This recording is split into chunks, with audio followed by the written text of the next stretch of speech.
Bien-aimés, nous trouvons dans Nombre au chapitre 23, quand on prend le verset 19, Dieu n'est pas un homme pour mentir, ni un fils d'homme pour se repentir. Quand il dit quelque chose, il le fait. Dieu n'est pas comme nous, nous on est changeants. Alors quand on va au verset 23, nous voyons là, il est écrit que la divination et l'enchantement ne peut rien contre Israël. Le contexte est que Israël se retrouve dans la plaine de Moab et il y a le roi Balaam qui est pris par la peur, la terreur, parce qu'il y a eu les échos. Comment Dieu a délivré son peuple par sa main puissante de l'Égypte et il les conduit dans la terre promise, allant de victoire en victoire, et tout le peuple de l'époque était terrorisé.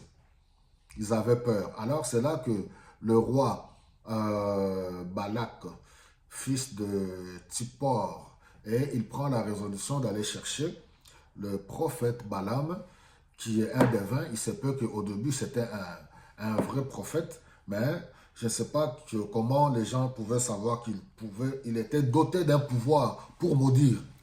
Alors, le but de ce message, c'est pour nous dire que deux fois, on vous entraîne dans des combats qui ne valent pas la peine, des combats spirituels. Il faut faire la part des choses.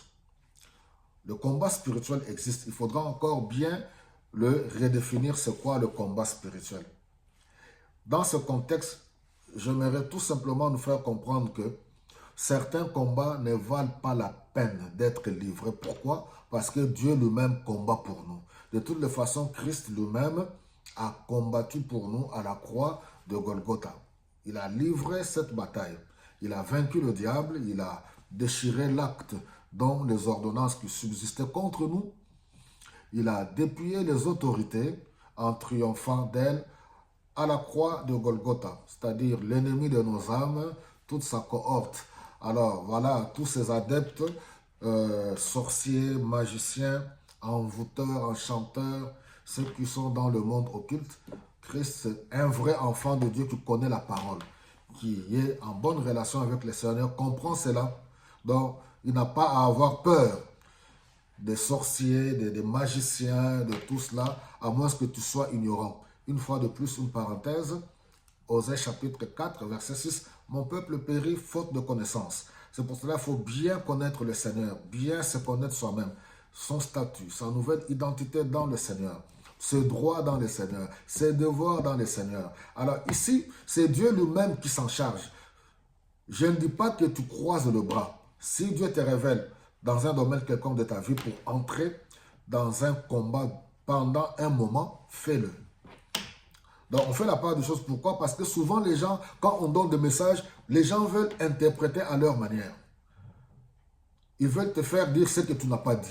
Donc, je crois qu'il y a un combat, mais en tout, ce n'est pas nous qui combattons, c'est Dieu qui combat pour nous. Christ a combattu, nous, il a remporté la victoire. Nous bénéficions de cette grâce-là. Mais cette grâce-là ne nous amène pas à vivre n'importe comment, loin de là. Par contre, c'est Tite qui dit, la grâce de Dieu sauve du salut qui nous amène à vivre dans la piété et loin de l'immoralité de ce monde.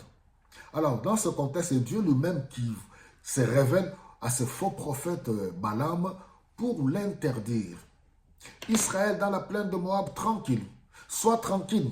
Si tu sais que tu n'as rien fait, sois tranquille. Dieu combat pour toi, Dieu s'occupe pour toi. Dieu dit, moi, celui que je bénis, personne n'a le pouvoir de le maudire.